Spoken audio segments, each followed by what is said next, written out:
من يهده الله فلا مضل له ومن يضلل فلا هادي له وأشهد أن لا إله إلا الله وحده لا شريك له وأشهد أن محمدا عبده ورسوله أما بعد فإن خير الحديث كتاب الله وخير الهدي هدي محمد صلی اللہ علیہ وآلہ وسلم وشر الامور محدثاتها وكل محدثة بدعة وكل بدعة ضلالة وكل ضلالة في النار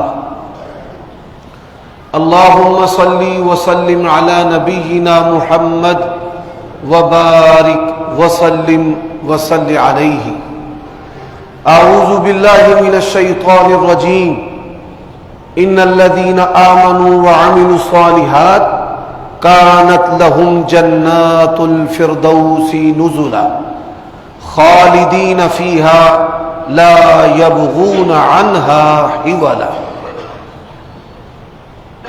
عیوب اور نقائص سے منزہ اور پاکیزہ تمام قسم کی حمد و ثنا اللہ وحدہ لا شریک لہ کے لیے، اور درود و سلام شفیع للمذنبین خاتم النبیین رسول کریم رؤوف الرحیم صلی اللہ علیہ وآلہ وسلم کی ذات اقدس پر۔ اللہ تعالیٰ کا یہ فضل عظیم ہے کہ اس نے صحت و عافیت کے ساتھ ہمیں اس رمضان کا تیسرا جمعہ پانے کی توفیق دی ہے۔ ولا حول ولا قوت الا باللہ۔ آپ یہ بات جانتے ہیں کہ اللہ تعالیٰ نے ہمیں اپنی بندگی کے لیے پیدا کیا ہے، اور بندگی کی تین اقسام ہیں: التحیات للہ والصلوات والطیبات۔ ہر مسلمان اپنی نماز کے اندر کہتا ہے زبان کے ساتھ جتنی بھی عبادات ہیں، بدن جسم کے ساتھ جتنی بھی عبادات ہیں، اور مال کے ساتھ جتنی بھی عبادات ہیں اللہ کے لیے۔ اب اللہ تبارک و تعالیٰ کی جو نعمتیں ہیں، ان نعمتوں کے اندر اللہ نے لذت رکھی ہے۔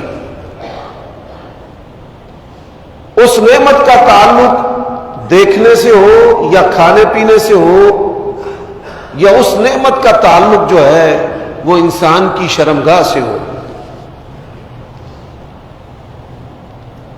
انسان جو ہے اسے کمزور پیدا کیا گیا ہے، مشقت سے کتراتا ہے، اور جن اقوال اور اعمال کاموں کے اندر اس کو فرحت، راحت اور لذت محسوس ہوتی ہے، یہ ان کی طرف رغبت کرتا ہے۔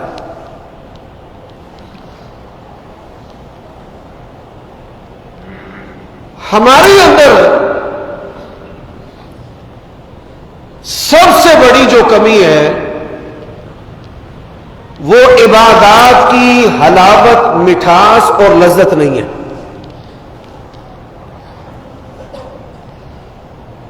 100 میں سے میں ایک ہی بات نہیں کرتا، 1000 میں سے ایک ہی بات نہیں کرتا، شاید لاکھوں میں سے ایک آدمی ہو کہ جس کو دنیا کی تمام لذتوں سے بڑھ کر نماز اور اللہ تبارک و تعالیٰ کی یاد کے اندر لذت جو ہے وہ نصیب ہوتی ہے۔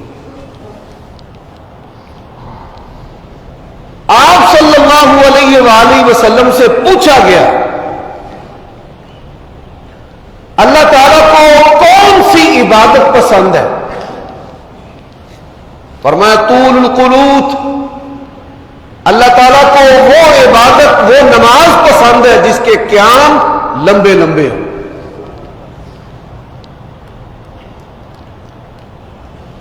ہمارے مذہبی لوگ، نمازی لوگ، علماء، آئمہ، دیندار لمبے قیام سے کتراتے بھی ہیں، گھبراتے بھی ہیں، اور ہماری زندگیاں جو ہیں وہ اس سے خالی ہیں۔ نبی علیہ الصلوۃ والسلام کا فرمان ہے، میری آنکھوں کی ٹھنڈک نماز ہے۔ کون سا ایسا خوش نصیب ہے کہ جس کے آنکھوں کی ٹھنڈک نماز ہے؟ نبی علیہ الصلوۃ والسلام نے فرمایا، ان تعبد اللہ کأنک تراہ، کہ تم اللہ تبارک و تعالیٰ کی بندگی ایسے کرو کہ جیسے تم اللہ کو دیکھ رہے ہو۔ اور اگر یہ کیفیت پیدا نہیں ہوتی تو نماز ایسے پڑھو کہ جیسے اللہ تبارک و تعالیٰ تم کو دیکھ رہا ہے۔ یہاں 40 اور 50 سال سے نمازی لوگ بھی موجود ہیں۔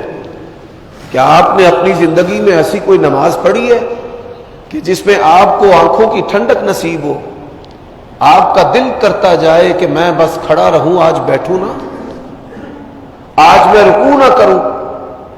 کیا آپ نے زندگی میں ایسی کوئی نماز پڑھی ہے کہ جس نماز کے اندر آپ کی یہ کیفیت تھی کہ میں اللہ تعالیٰ کو دیکھ رہا ہوں؟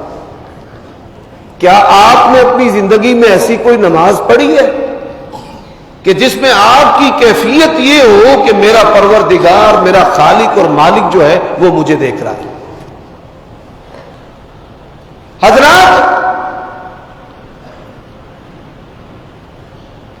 ہمارا جو مزاج ہے،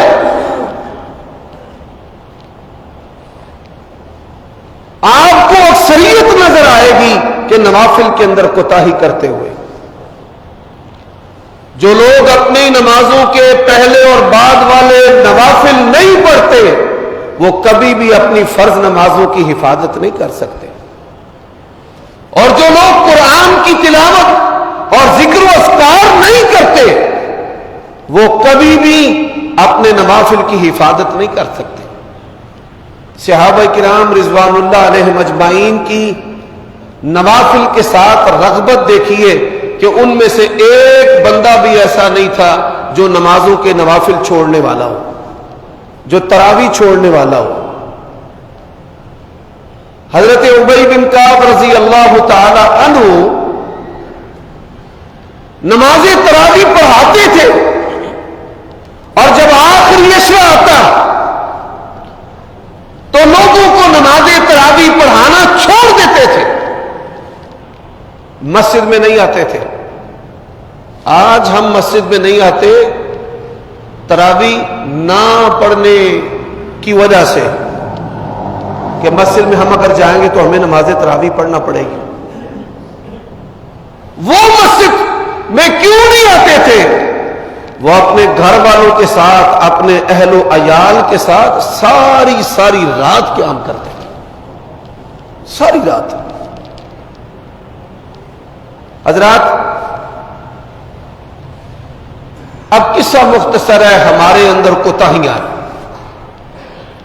ہم سحری کے وقت نہیں اٹھتے، ہم اذان کے وقت سحری کھاتے رہتے ہیں، یہ رخصت ہے، ہم اس کو عادت بنا لیتے ہیں،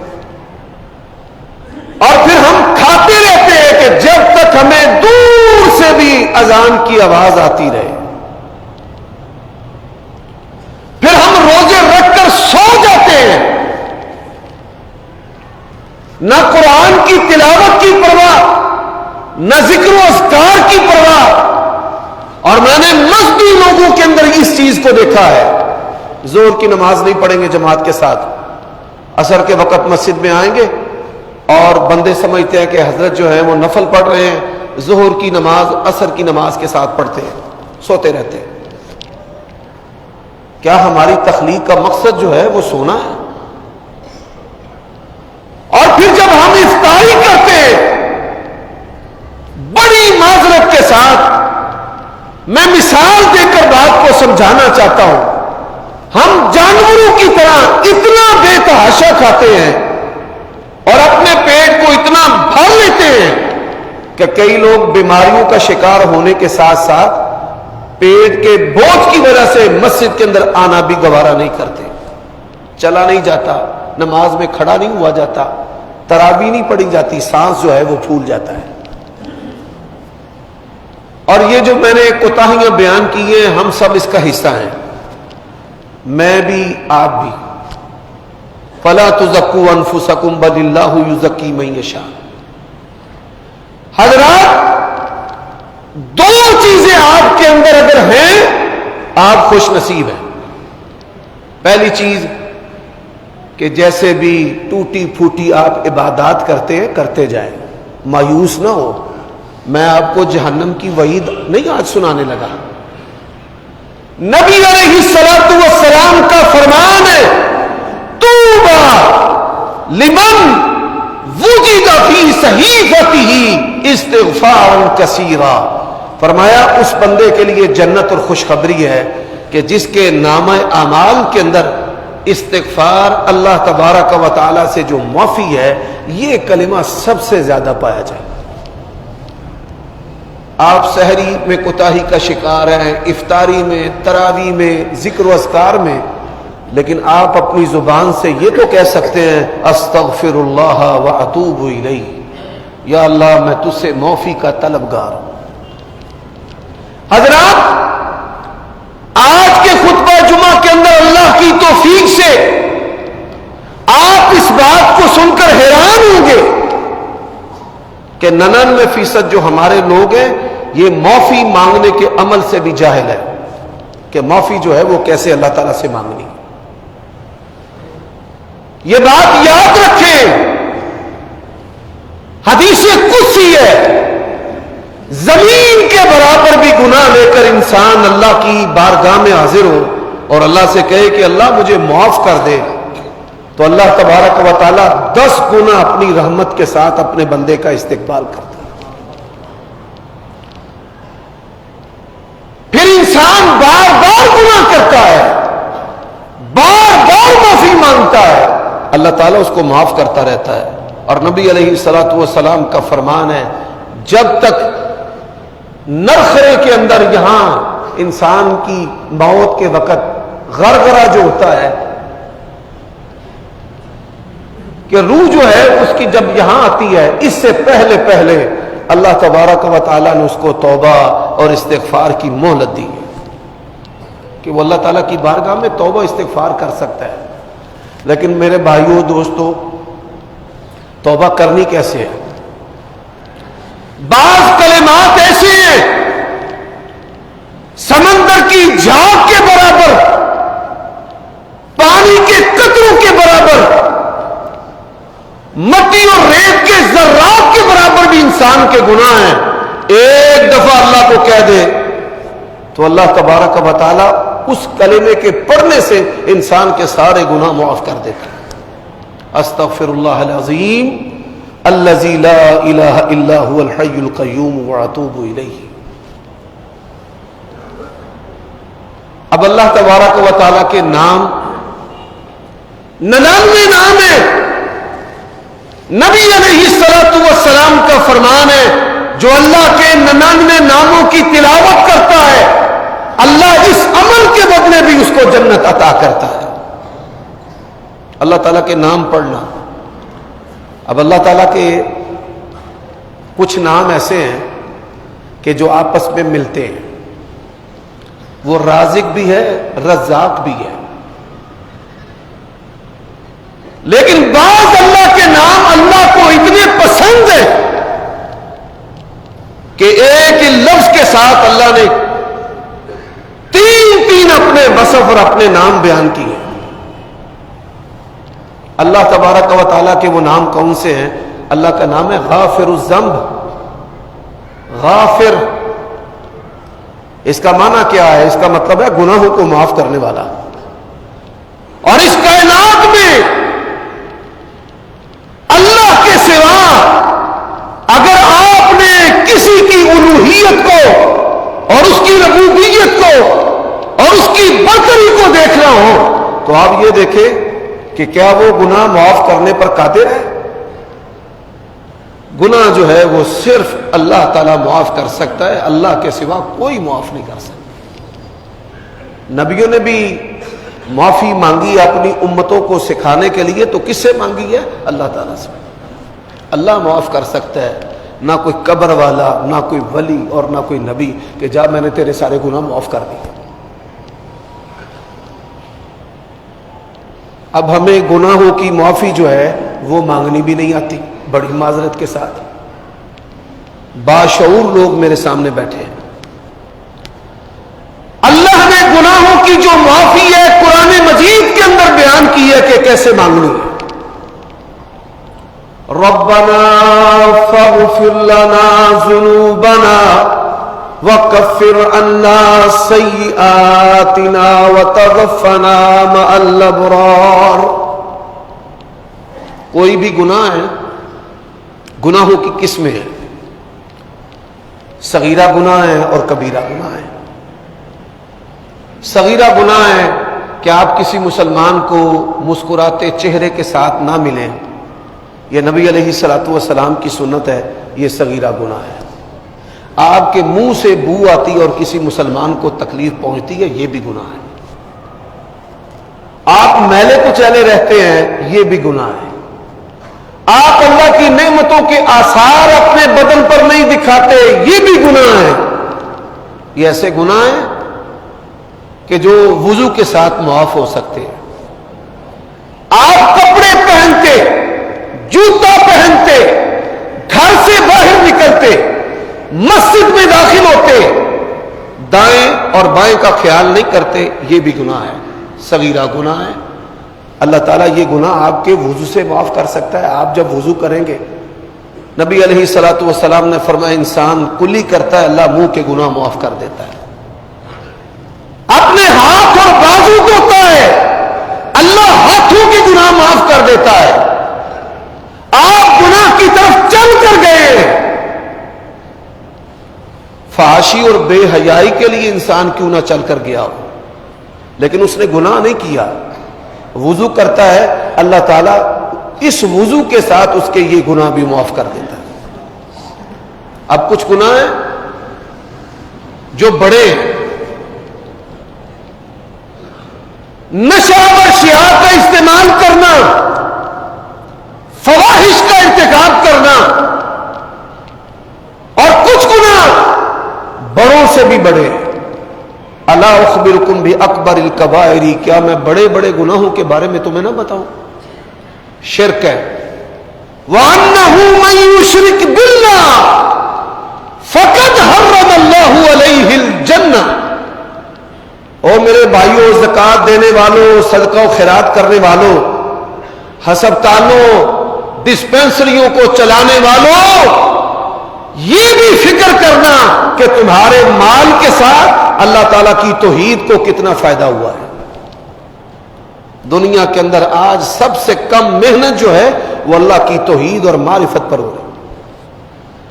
بڑی بڑی کتابیں آج امت کے اندر ایسے مؤلفین بھی ہیں جنہوں نے 150 300 جلدوں پر مشتمل کتابیں لکھ دی ہیں، لیکن آپ سن کر حیران ہوں گے کہ آج بھی سب سے کم محنت قرآن مجید کو پہنچانے پر ہو رہی ہے، نبی علیہ الصلوۃ والسلام کی سنت کو پہنچانے پر ہو رہی ہے۔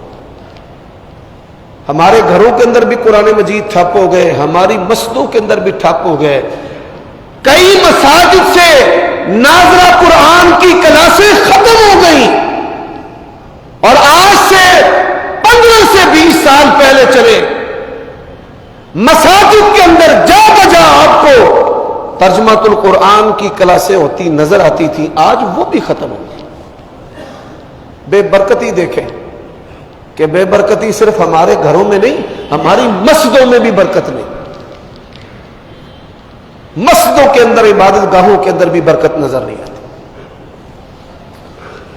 کفر ہے، انسان نبی علیہ السلام کا، قرآن کا یا سنت کا انکار کرتا ہے، یہ بھی ناقابل معافی جرم ہے۔ معافی مانگے گا تو معافی ملے۔ ماں باپ کی نافرمانی کرنا، آج کے خطبہ جمعہ کے اندر اس بات کو اپنے پلے باندھ لیں۔ اسلام سچائی کا دین ہے، آپ کے ماں باپ غلط ہوں، آپ سچائی پر ہوں، پھر بھی ان کے سامنے زبان درازی کرنے کی اجازت نہیں ہے. آپ بس حق بات کا نرم الفاظ کے ساتھ اظہار کر سکتے ہیں، تکرار بھی نہیں کر سکتے. ایک دفعہ آپ نے ان کے سامنے بات بیان کر دی ہے، باوجود کہ والدین غلط بھی ہوں، آپ ان کی غلطی پر ان کے ساتھ تکرار بھی نہیں کر سکتے. والدین کی نافرمانی جو ہے یہ بھی بڑے گناہوں، بڑے سے بڑے گناہوں کے اندر شامل ہے. حضرات، اور سب سے کڑے گناہ کون سے ہیں؟ کسی مسلمان کی توہین اور تذلیل کرنا. یہ کئی گھروں کے اندر برکت نہیں ہوتی، بیماریاں ختم نہیں ہوتی، آزمائشیں اور مصیبتیں نہیں جاتی. ان گھر کے باشیوں کی عادت ہوتی ہے اپنے رشتہ داروں کی، بہن بھائیوں کی تذلیل کرنا. روئے زمین پر سب سے زیادہ عزت جو ہے وہ بیت اللہ کی ہے، اور ایک مسلمان کی عزت بیت اللہ سے بھی زیادہ ہے. اور لوگ اپنے بہن بھائیوں کی، رشتہ داروں کی عورتیں تذلیل کرتی ہیں، توہین کرتی ہیں، اور اس وجہ سے اللہ تبارک و تعالیٰ پھر ان کے گھروں سے برکت اور خیر جو ہے وہ ختم کر لیتا ہے. اب سب سے جو سخت بڑے گناہ ہیں وہ ہے کسی کی توہین کرنا اور کسی کا مال مار لینا، نہ حق مال مارنا. وہ بہن کا حصہ ہے یا ماں کا حصہ ہے یا بھائی کا حصہ ہے، اس کو دبا لینا. لوگوں کے مال بیچ کر ان کے پیسے بھی کھا جاتے ہو اور پھر ان کو چکر لگا کر ذلیل کرتے رہتے ہو. مسلمان تاجر اور کافر تاجر کے اندر یہ فرق ہے کہ مسلمان تاجر مال بیچتا ہے، پیسے دے دیتا ہے، اور کافر تاجر جو ہے وہ مال بیچ کر پیسے کھا جاتا ہے. آپ اپنی تجارتوں کو دیکھیں کہ کیا ہم مسلمان ہیں، اہل حدیث ہیں، اہل سنت ہیں؟ آپ لوگوں کے مال ڈکار جاتے ہیں اور پھر کہتے ہیں حافظ صاحب ہمیں کوئی وظیفہ بتائیں، برکت ہو جائے اور یہ ہمیں نعمت مل جائے.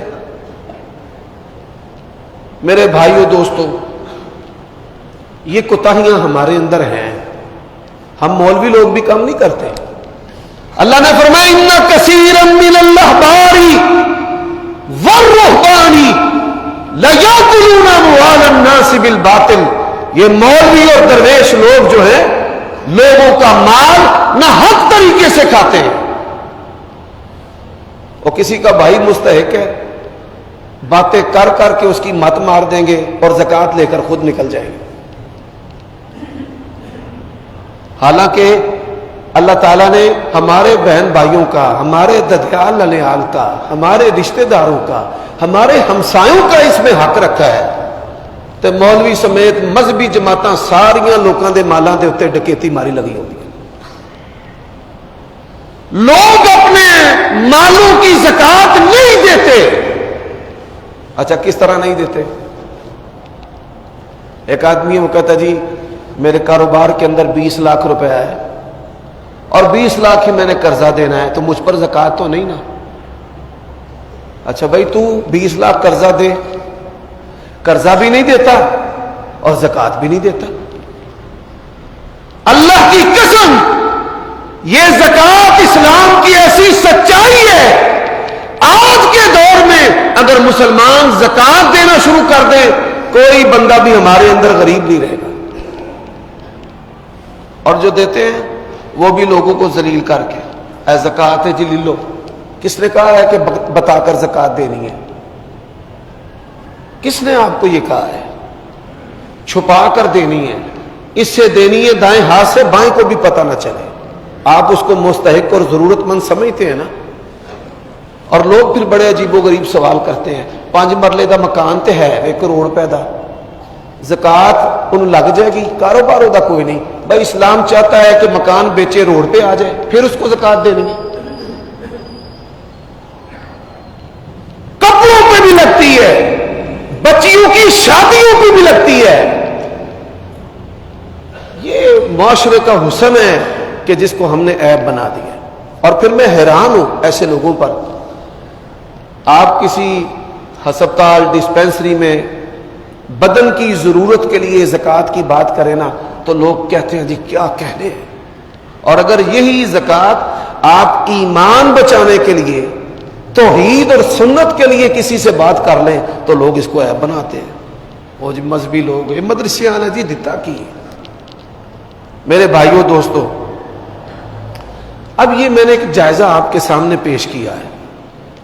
اب اس کے ساتھ ساتھ ذرا میں اپنے گھروں کی جھلک بھی آپ کے سامنے پیش کرنا چاہتا ہوں. ہماری ترجیحات نایاب سے نایاب، عمدہ سے عمدہ کھجوریں ہیں.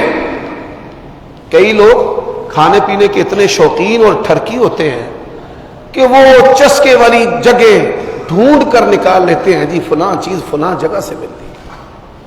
لیکن اگر اسے پوچھا جائے کہ نبی علیہ الصلوۃ والسلام رمضان المبارک کے اندر کون سا وظیفہ کون سا ذکر سب سے زیادہ کرتے تھے، لوگوں کو نہیں پتا، علماء کو بھی نہیں پتا.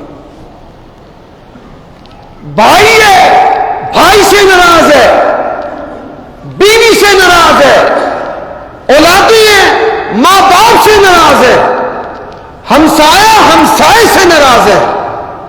ہم روزہ رکھتے ہیں، روزہ رکھنے کے باوجود اپنی عادات کو نہیں چھوڑتے. روزہ رکھتے ہیں فلمیں دیکھتے ہیں، روزہ رکھتے ہیں فحاشی کرتے ہیں، روزہ رکھتے ہیں لذت کے طریقے جو ہیں وہ تلاش کرتے ہیں. یہ ہمارے روزوں کی ایک حالت ہے. اور بھائی پھر بھی مایوس میں نہیں آپ کو کرتا، میں پھر بھی آپ سے کیا عرض کرتا ہوں بھائی استغفار توبہ. اگر آپ کے نامہ اعمال میں ان کوتاہیوں کے باوجود توبہ اور استغفار ہے تو آپ خوش نصیب ہیں.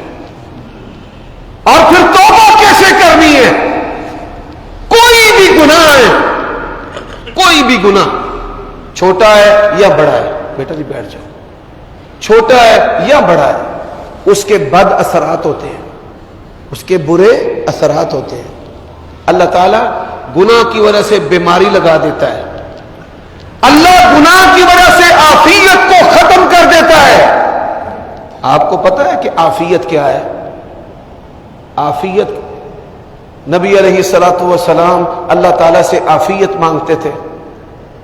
آپ کو یہ پتہ ہے کہ اللہ کے نبی نے فرمایا اسلام کی نعمت کے بعد اگر کسی کے پاس عافیت ہے تو سب سے بڑی نعمت ہے. عافیت ہے، بیماری نہیں ہے، عافیت ہے رزق کی تنگی نہیں ہے، عافیت ہے کوئی مصیبت نہیں ہے، عافیت ہے کوئی آزمائش نہیں ہے، عافیت ہے اللہ نے اس کو گھر بھی اپنا دیا ہے، عافیت ہے اس کے پاس سواری بھی اپنی ہے. یہ اللہ تعالیٰ کی طرف سے بہت بڑی نعمت ہے. نبی علیہ الصلوۃ والسلام نے فرمایا کہ 4 چیزیں جس بندے کے پاس ہے نا دنیا کے اندر ہی سعادت مند ہے، اور 4 چیزیں جس کے پاس نہیں ہے یا چاروں میں سے ایک نہیں ہے اتنا ہی وہ بد نصیب ہے. وہ 4 نعمتیں کون سی ہیں؟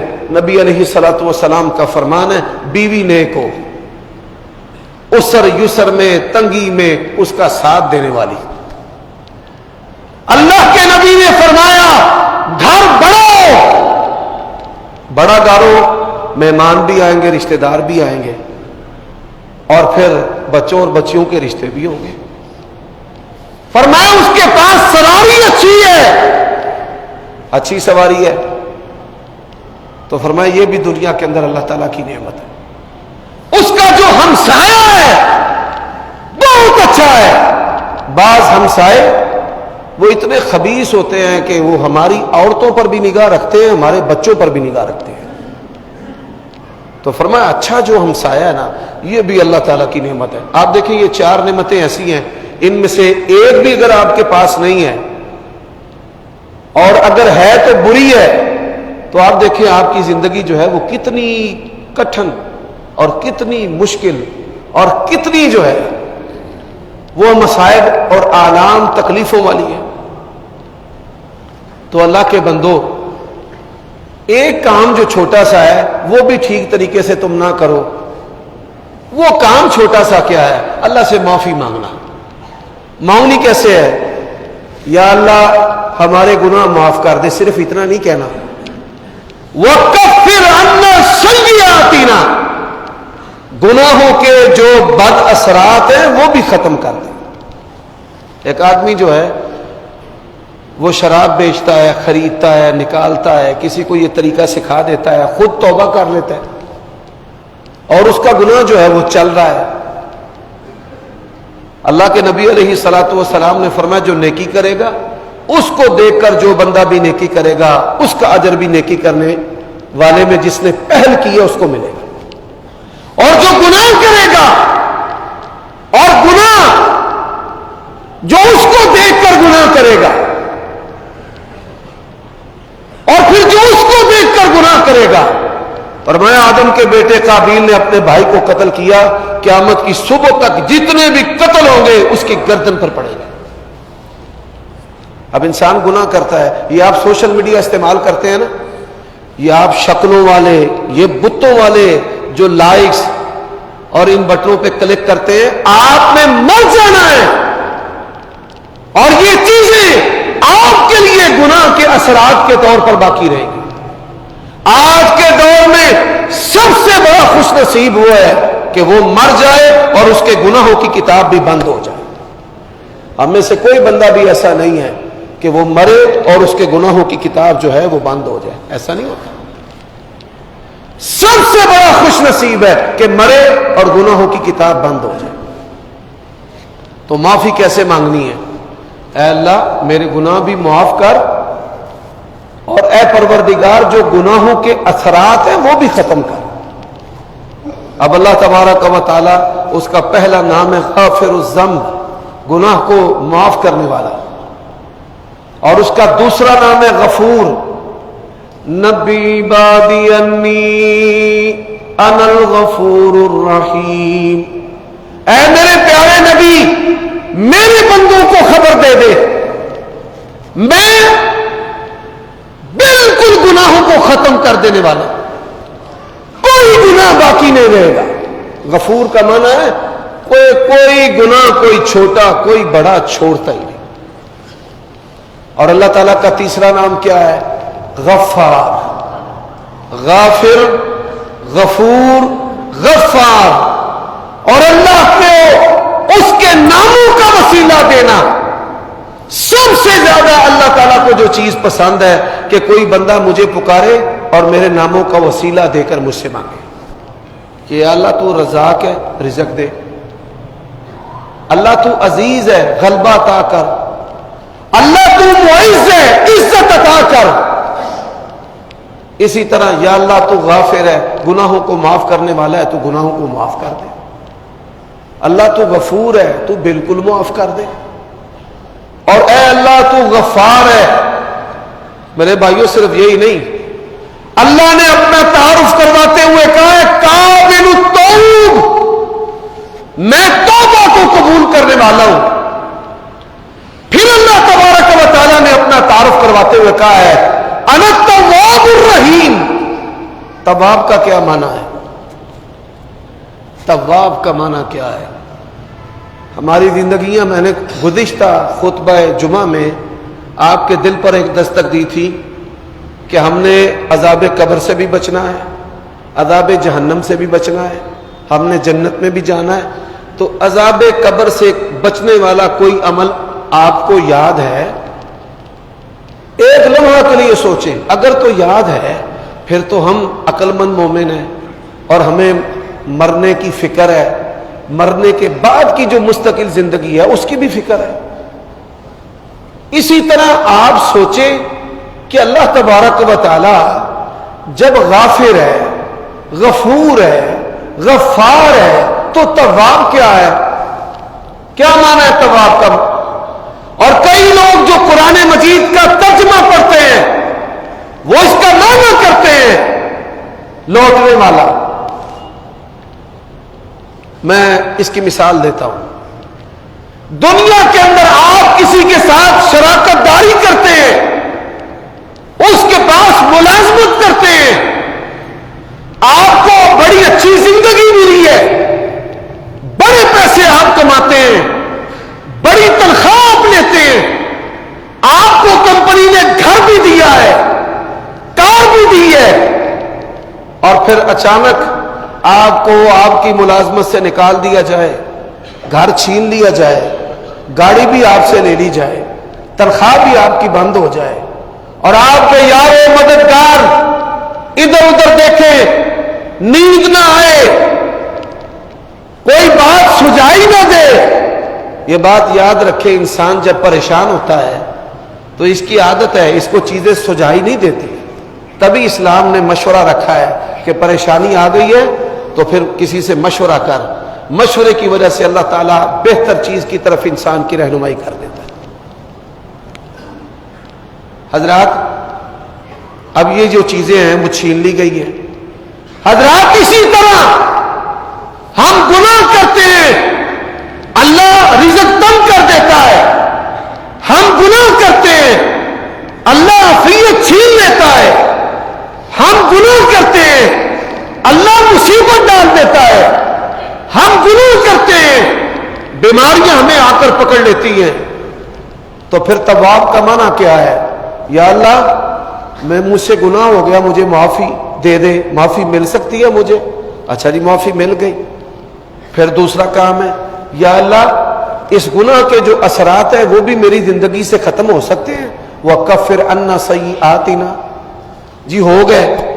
یا اللہ جو گناہوں کی وجہ سے میرا نقصان ہوا ہے مجھے اس کی تلافی بھی چاہیے، معافی بھی چاہیے، گناہوں کے اثرات کا خاتمہ بھی چاہیے، اور ان گناہوں کی وجہ سے جو میرے نقصانات ہوئے ہیں اللہ مجھے ان کی تلافی بھی چاہیے۔ یعنی اگر مال سے تو نے مجھے محروم کیا ہے تو وہ دے۔ یہ ہے تواب کا معنی کہ یا اللہ گناہ کی وجہ سے جو برکات اور جو خیر مجھ سے تو نے دور کر دی ہے تو مجھ پر لوٹ آ، مجھ سے اپنا کنیکشن جو ہے وہ بحال کر دے۔ اور اللہ نے یہی کہا ہے انا التواب الرحیم، میں بندے کو معاف بھی کرتا ہوں، گناہوں کے اثرات ختم بھی کرتا ہوں، اور پھر بندے کی نعمتوں کی، اللہ تعالیٰ کے فضل کی، اس کی رحمت کی، رزق کی بحالی بھی کر دیتا ہوں۔ یہ معنی ہے تواب کا۔ تو آپ نے جب بھی معافی مانگنی ہے یہ تین جملے اللہ سے بولنے، گناہ بھی معاف کر، گناہوں کے بد اثرات بھی ختم کر، اور گناہوں کی وجہ سے جو تو نے مجھے خیر برکت اور فضل سے محروم رکھا ہے وہ بھی دے۔ اور پھر اللہ تعالیٰ نے ایک اور بات بھی قرآن مجید کے اندر کہی ہے، فرمایا اولئک الذین یبدل اللہ سیئاتہم بالحسنات۔ یا اللہ 30 سال تک میں گناہ کرتا رہا، نیکی سے محروم رہا ہوں۔ اب مثال کے طور پہ آپ نے 20 سال نمازیں نہیں پڑھی، اب 20 سال اگر نمازیں پڑھتے تو اجر و ثواب ہوتا؟ سبحان اللہ، اللہ تبارک و تعالیٰ کیسا تواب ہے۔ فرمایا اولئک الذین یبدل اللہ سیئاتہم بالحسنات، اور میرے بندوں میری رحمت سے کبھی بھی نا امید نہ ہونا، میں وہ ہستی ہوں کہ جو گناہوں کو بھی نیکیوں کے اندر تبدیل کر دیتا ہوں۔ یعنی جس دورانیے میں آپ نے نمازیں نہیں پڑھی، آپ نے گناہوں سے معافی مانگی، بد اثرات سے بھی نجات چاہی، اور اللہ کو کہا کہ یا اللہ وہ فضل اور وہ رحمتیں اور وہ نعمتیں بھی عطا کر، تو پھر اللہ تعالیٰ تواب کیسا ہے کہ اللہ تعالیٰ گناہوں کو بھی نیکیوں کے اندر تبدیل کر دیتا ہے۔ تو یہ معافی مانگنے کا طریقہ ہے۔ معافی معافی معافی یہ کیا ہے؟ لوگ معافی کا بھی مذاق اڑاتے ہیں۔ تو جب بھی معافی مانگنی ہے یہ تین باتوں کو ہمیشہ ذہن میں رکھنا ہے۔ سارا خطبہ بھول جائیں کوئی پرواہ نہیں ہے، لیکن ان تین باتوں کو ذہن میں رکھیں کہ اللہ تعالیٰ سے گناہوں کی معافی بھی مانگنی ہے، دوسرا کام کیا ہے؟ اثرات وہ بھی ختم کروانے ہیں، اور تیسرا جو مال سے، نعمتوں سے، فضل سے، رحمت سے جو نقصان ہوا ہے اللہ اس نقصان کی بھی تلافی کر دے۔ تو یہ ہے اللہ تعالیٰ سے معافی مانگنے کا طریقہ۔ اور پھر اس نیت و ارادے کے ساتھ انسان جو ہے وہ کیا کہتا ہے؟ استغفر اللہ، اللہ میں تجھ سے معافی چاہتا ہوں، واتوب الیہ یا واتوب الیک، یا اللہ میں تیری طرف لوٹ آیا، میں آن ڈیوٹی ہو گیا بندگی کی تیرے حکموں پر، تو اللہ پھر تواب الرحیم۔ میرے بھائیوں دوستوں، اب چند باتیں میں آپ کے سامنے عرض کرنا چاہتا ہوں۔ نبی علیہ الصلوۃ والسلام سے پوچھا گیا بہترین مومن کون ہے؟ فرمایا جس کا اخلاق حسنہ، یعنی اخلاق جو ہے وہ اچھا ہو۔ بعض لوگ ہوتے ہیں زبان کے بڑے کڑوے ہوتے ہیں، دل کے اچھے ہوتے ہیں، اور بعض لوگ دل کے بڑے کوڑے ہوتے ہیں، زبان کے بڑے اچھے ہوتے ہیں۔ نبی علیہ الصلوۃ والسلام نے فرمایا یہ جو زبان دراز ہے نا، ان کے اندر نفاق ہوتا ہے، یعنی زبان چلانا اور زبان کے ساتھ لوگوں کو فریفتہ کرنا، زبان کے ساتھ لوگوں کو اپنی طرف مائل کرنا، اور پھر لوگ زبان پر ہی اعتبار کرتے ہوئے لاکھوں روپے اس کو تھما دیتے ہیں، اور پھر جب ان کو پتہ چلتا ہے کہ میرے ساتھ فراڈ ہو گیا ہے، زبان کی چال کے اندر آ کر لوگ جو اچھی جگہ نہیں ہوتی وہاں پر اپنے بچوں اور بچیوں کے رشتے کر دیتے ہیں۔ اب کمال کیا ہے کہ انسان زبان کا بھی اچھا ہو اور انسان دل کا بھی اچھا ہو۔ تو فرمایا کہ یہ جو مومن ہے یہ بہترین مومن ہے۔ نبی علیہ الصلوۃ والسلام نے فرمایا کہ جس کی زبان بھی اچھی ہے اور اس کا دل بھی اچھا ہے۔ حضرات، ہزاروں میں سے ایسے افراد اکا دکا ملیں گے کہ جو زبان سے بھی اچھے ہو اور دل سے بھی اچھے ہو۔ اور پھر آپ سے پوچھا گیا عقل مند مومن کون ہے؟ نبی علیہ الصلوۃ والسلام نے فرمایا کہ جو اپنی زندگی کے اندر اپنے مرنے کی تیاری کرتا ہے۔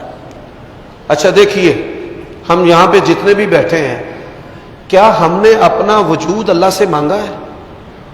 آپ میں سے کسی نے مانگا ہو کہ یا اللہ مجھے پیدا کر، فلاں برادری میں پیدا کر، فلاں ماں باپ کے ہاں پیدا کر؟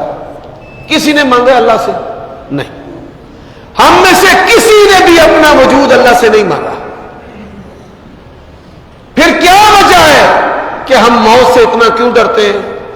نبی علیہ الصلوۃ والسلام نے فرمایا من احب لقاء اللہ احب لقاءہ، جو اللہ تعالیٰ سے ملنا پسند کرتا ہے اللہ اس سے ملنا پسند کرتا ہے، اور جو اللہ سے ملنا ناپسند کرتا ہے اللہ اس سے بھی ملنا ناپسند کرتا ہے۔ تو اگر آپ کو اللہ سے ملنا پسند ہے تو ملاقات کے لیے آپ نے تیاری کیا کی ہے؟ لوگ اپنی بیویوں سے ملنے کے لیے بڑے بڑے کھیکھن کرتے ہیں، دوستوں سے ملنے کے لیے مالی چٹیاں اٹھاتے ہیں، سیاحت کی غرض سے لاکھوں خرچ کرتے ہیں۔ اللہ سے ملنے کے لیے آپ نے کیا کیا ہے؟ کیا خرچ کیا ہے؟ اللہ سے ملنے کے لیے آپ نے اپنی انا کو ذبح نہیں کیا۔ آج تک آپ اپنے والدین کے ساتھ حسن سلوک نہیں کر سکے، بہن بھائیوں کے ساتھ حسن سلوک نہیں کر سکے۔ تو اللہ تعالیٰ سے ملاقات کی جو تیاری ہے نا، یہ بھی اس کا بھی ذہن رکھیں کہ ہم نے مرنا ہے اور اللہ کے سامنے پیش ہونا ہے۔ اور میرے بھائیوں دوستوں، آخری جو خطبے کی بات ہے، جب رمضان کا آخری عشرہ آتا، اللہ تعالیٰ نے چاہا تو اتوار کی مغرب سے آخری عشرہ جو ہے وہ شروع ہو جانا ہے۔ اگر کوئی شخص رمضان کے پہلے 20 دنوں کی طرح آخری عشرہ گزارتا ہے وہ بھی ہلاکت میں ہے۔ سنت کیا ہے؟ شد میزرہ وایقظ اہلہ، اللہ کے نبی اپنا لنگوٹ کس لیتے تھے، اپنی بیویوں کو بھی سونے نہیں دیتے تھے۔ حضرات، مسجد نبوی کا جو آخری عشرہ ہے میں اس کی جھلک آپ کے سامنے رکھنا چاہتا ہوں۔ ساری ساری رات اللہ کے نبی اور صحابہ قیام کرتے تھے، ان کی خواتین بھی قیام کرتی تھی۔ ہم نے تو اپنی زبان کے چسکوں کے لیے اپنی بیویوں کو آگ کے قریب کر دیا ہے، بس ہمارے لیے بناتی رہو اور ہم کھاتے رہے۔ یہ نہیں کبھی ہم نے کہا کہ کھانے میں میں صبر کر لوں گا، دونوں مل کر اللہ کے سامنے کھڑے ہوتے ہیں۔ بچے جو ہیں وہ بھی اپنے والدین کے ساتھ ساری رات جاگتے تھے، تاک راتوں کے اندر غسل کیا جاتا تھا، نئے کپڑے، عمدہ عمدہ لباس صحابہ تابعین سلف صالحین پہنتے تھے کہ اب پتہ نہیں آج کی رات جو ہے وہ لیلۃ القدر کی رات ہو، وہ خوشبوئیں لگاتے تھے۔ عید سے بڑھ کر تیاری رمضان کے آخری عشرے کے اندر ان کے اندر نظر آتی تھی، عمدہ لباس پہننا، ساری رات جو ہے وہ قیام کرنا، اور آخری 10 دنوں کے اندر اللہ کے نبی اس طرح صدقہ و خیرات کرتے۔ دنیا کے اندر صرف ایک شخصیت ہے جس نے بانٹا ہی بانٹا ہے، جن کا نام ہی قاسم ہے۔ فرمایا انما انا قاسم واللہ یعطی، اللہ دیتا جا رہا ہے، میں محمد رسول اللہ بانٹتا جا رہا ہوں۔ مجھے بڑا دکھ ہوتا ہے اپنے علماء کو دیکھ کر کہ ہم علماء بس سمیٹتے ہیں۔ کیا ہمارے لیے اللہ کے نبی نمونہ نہیں ہے کہ ہم بانٹیں، ہم دے ہمارا اوپر والا ہاتھ ہو۔ جدوں نے اسی پڑھنا شروع کیتا تے مرن تک ساڈا ہاتھ این جی مر چلے، پوری نہیں پہنی۔ اللہ کے نبی قاسم نام ہے آپ کا، انما انا قاسم، فرمایا میں محمد رسول اللہ بانٹنے والا ہوں، اور عطا کون کر رہے؟ واللہ یعطی۔ آج کے خطبہ جمعہ میں اپنے آپ کو اور اپنے علماء بھائیوں کو نصیحت کرتا ہوں کہ خرچ کرنے والے، بانٹنے والے بنو، پھر دیکھو تمہاری زندگی کے اندر کتنی خیر و برکت اور کتنی خوشیاں آتی ہیں۔ یہ جو آخری عشرہ ہے نا، بستر بانٹو، بستر تقسیم کرو، کھانے تقسیم کرو، پیسے تقسیم کرو۔ سوٹ خریدنا چاہتے ہو خریدو، پر ایک سوٹ جو ہے وہ کسی غریب کا اپنے رشتہ داروں میں سے جو ہے اس کے لیے بھی خریدو۔ اپنی بیوی کے لیے خریدنا چاہتے ہو نا، خریدو، لیکن کسی ایک نیک عورت، باپردہ عورت کے لیے بھی جو سفید پوش ہے، جو مانگتے نہیں ہیں، ان کے لیے بھی خریدو۔ وَيُطْعِمُونَ الطَّعَامَ عَلَىٰ حُبِّهِ مِسْكِينًا وَيَتِيمًا وَأَسِيرًا إِنَّمَا نُطْعِمُكُمْ لِوَجْهِ اللَّهِ۔ آپ کو اپنے بستر کا جواب بھی قیامت کے دن دینا ہوگا، اور خوش نصیب ہے کہ جو اللہ کے ہاں کہے گا یا اللہ جیسے بستر پہ میں سوتا تھا نا، ویسے بستر پہ میں نے تیرے بندوں کو سلایا ہے۔ اللہ جیسا میں کھاتا تھا میں نے ویسے کھلایا ہے۔ اللہ جس طرح میں چاہتا تھا میری جیب کے اندر 5-5 ہزار کے نوٹ ہوں، اللہ میں نے تیرے بندوں کی جیبوں میں ڈالے۔